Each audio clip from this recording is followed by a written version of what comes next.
Evati Matado, a mulher que aguentava crucificações e mordidas de cobra.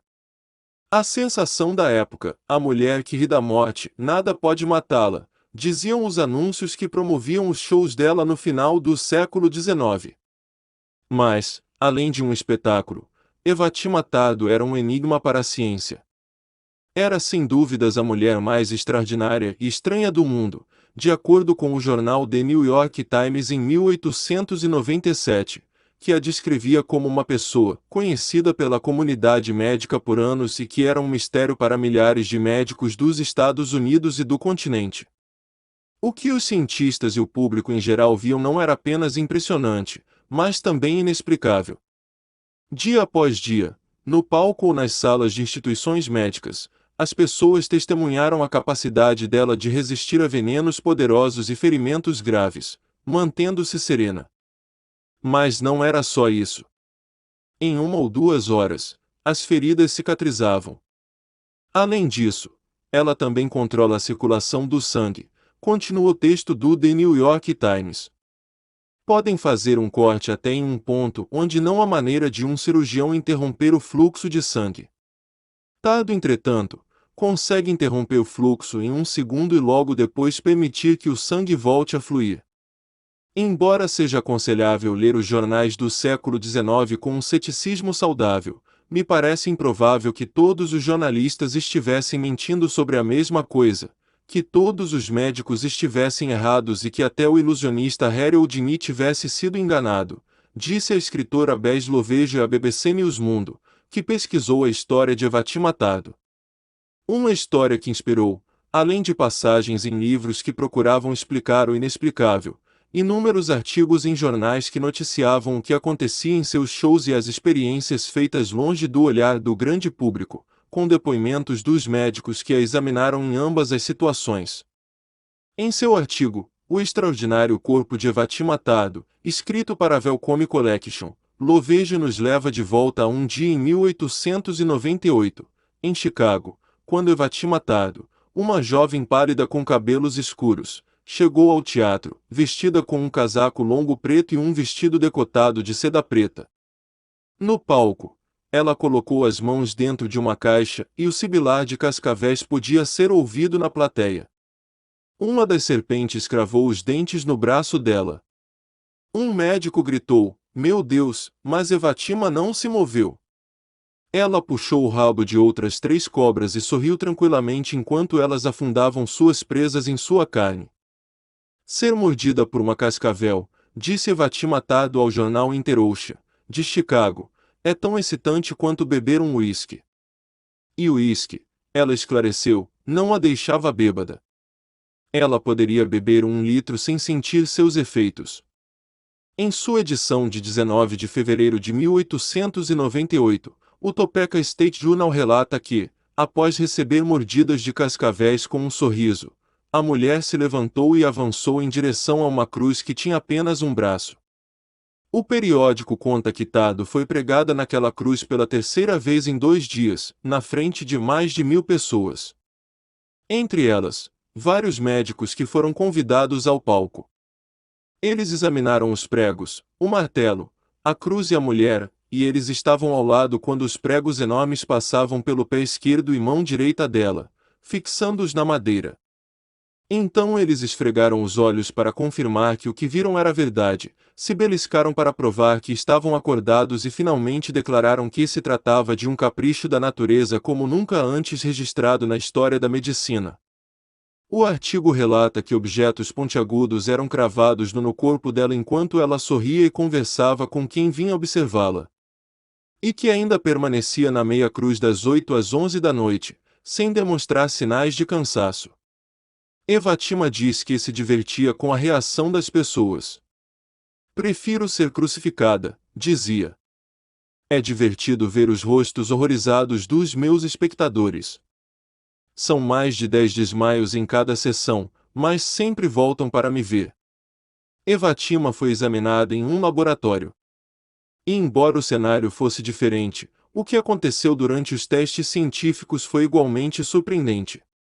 Substâncias tão mortais como os germes da cólera, difteria, tuberculose e febre tifoide foram injetadas no sangue dela, que não temeu o contágio porque eles nunca lhe causaram problemas, relatou o The New York Times. O Inter-Ocean noticiou no dia 30 de janeiro de 1898 que cientistas médicos de Chicago estavam estudando Evatima Tardo. Um dia, na semana passada, Tardo passou por um experimento no Colégio Médico de Rache, onde foi testada pelo Dr. J. M. Dobson. Ela recebeu uma injeção de veneno de cascavel.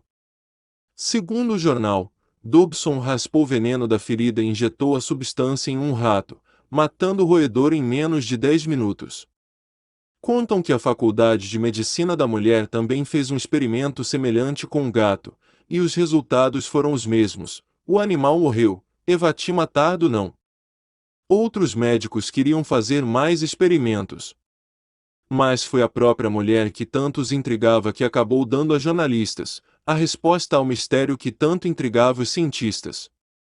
Ela contou que quando tinha 5 anos, em sua ilha nativa do Caribe, Trinidad, ela foi picada por uma víbora, mas que a picada teve o efeito de uma forte poção para dormir.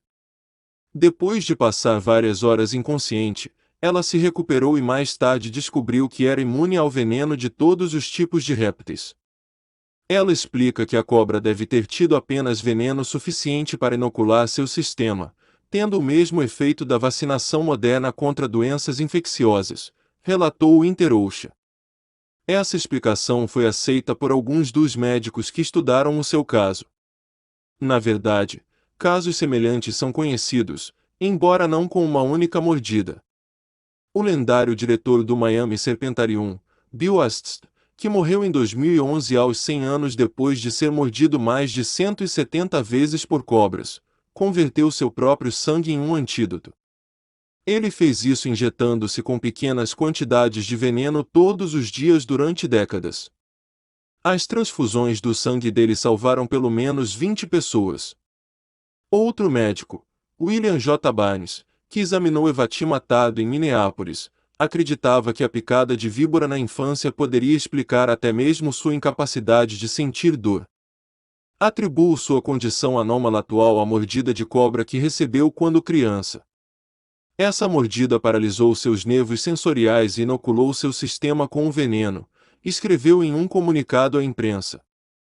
Alguns achavam que talvez o sistema nervoso dela funcionasse de maneira diferente do normal. Outros, como o The Pacific Coast Journal of Homeopathy, suspeitaram de truques mais obscuros. O jornal notou que ela passa cerca de 20 minutos se preparando em silêncio antes de realizar seus feitos, para levantar a suspeita de que ela poderia ter se drogado com cocaína ou mesmo se auto-hipnotizado para perder a sensibilidade. Eles não foram os únicos a supor que ela estaria usando uma combinação de anestésico e força de vontade antes das picadas e pregos, mas Beslovejo enfatiza que eles devem ter concluído, a certa altura, que não havia anestésico forte o suficiente na Terra para suportar a dor toda. Hoje existe outra explicação possível para a falta de sensibilidade dela, que não estava disponível aos médicos da época: a existência de genes associados à insensibilidade congênita à dor. Eu gosto de que isso continue sendo um mistério, confessa Lovejo. Mas se eles me forçarem a explicar o caso dela, a única coisa que eu poderia dizer é que talvez fosse uma combinação de insensibilidade congênita à dor, inoculação desde pouca idade, alguma condição que permitiu que ela se curasse muito rapidamente, além de algum elemento de magia de palco, mas como ela controlava a circulação, não faço ideia. Mas e quanto à possibilidade de ela ter usado algum truque mágico? Um especialista no assunto que a observou de perto para descobrir seu segredo foi o mágico Harry Houdini, que se apresentou no Cole Middleton Jimmy Museum em Chicago, quando a grande estrela era Evatima e ele ainda não era famoso. Ele se tornaria um dos maiores ilusionistas da história e já estava interessado em descobrir como outros artistas faziam seus truques, em busca de fraudes. Mas com relação a Tardo, ele declarou que não havia absolutamente nada falso ligado ao seu incrível desempenho. Minha afirmação pode ser levada a sério pela simples razão de que trabalhei a menos de 3,5 metros dela, escreveu ele em seu livro de 1920 Operadores de Milagres e seus Métodos, no qual ele desvenda os truques de alguns dos shows da época. Diante de tal enigma, as pessoas começaram a se perguntar se ela seria imortal, e os médicos responderam sem pudor. Havia, relatou o New York Times, 3 maneiras que acabariam com a vida da mulher misteriosa. A penetração dos centros ganglionares, logo acima do coração, resultaria na morte instantânea. Os cientistas acreditam que uma lesão direta no cérebro ou na medula espinhal também destruiria a vida dela. No final, o que a matou foi a mesma coisa que infelizmente continua ceifando a vida de muitas mulheres no mundo: um homem. Ela foi vítima do que na época se chamou de crime passional, e que hoje se denomina feminicídio. Em uma tarde, em maio de 1905, Evatima estava tomando drinks no Arkansas Club, um bar onde ela morava com o proprietário, Hal B. Williamson, quando um homem chamado Thomas M. C. Cole se aproximou. Ele estava apaixonado por ela, mas naquele dia uma cartomante lhe disse que outro homem estava em seu caminho. Enfurecido e bêbado, M. C. Cole atirou em Williamson e intado. Algumas horas depois, suicidou-se.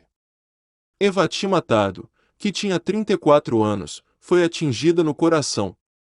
Pode ser que não tivesse doído, mas foi o que a matou. Algumas pessoas pensam que sou uma infeliz. Acredito que sou abençoada. Nunca fiquei um dia doente na minha vida. Nunca senti dor, não sei o que é dor. Estou sempre feliz, nunca triste, disse certa vez.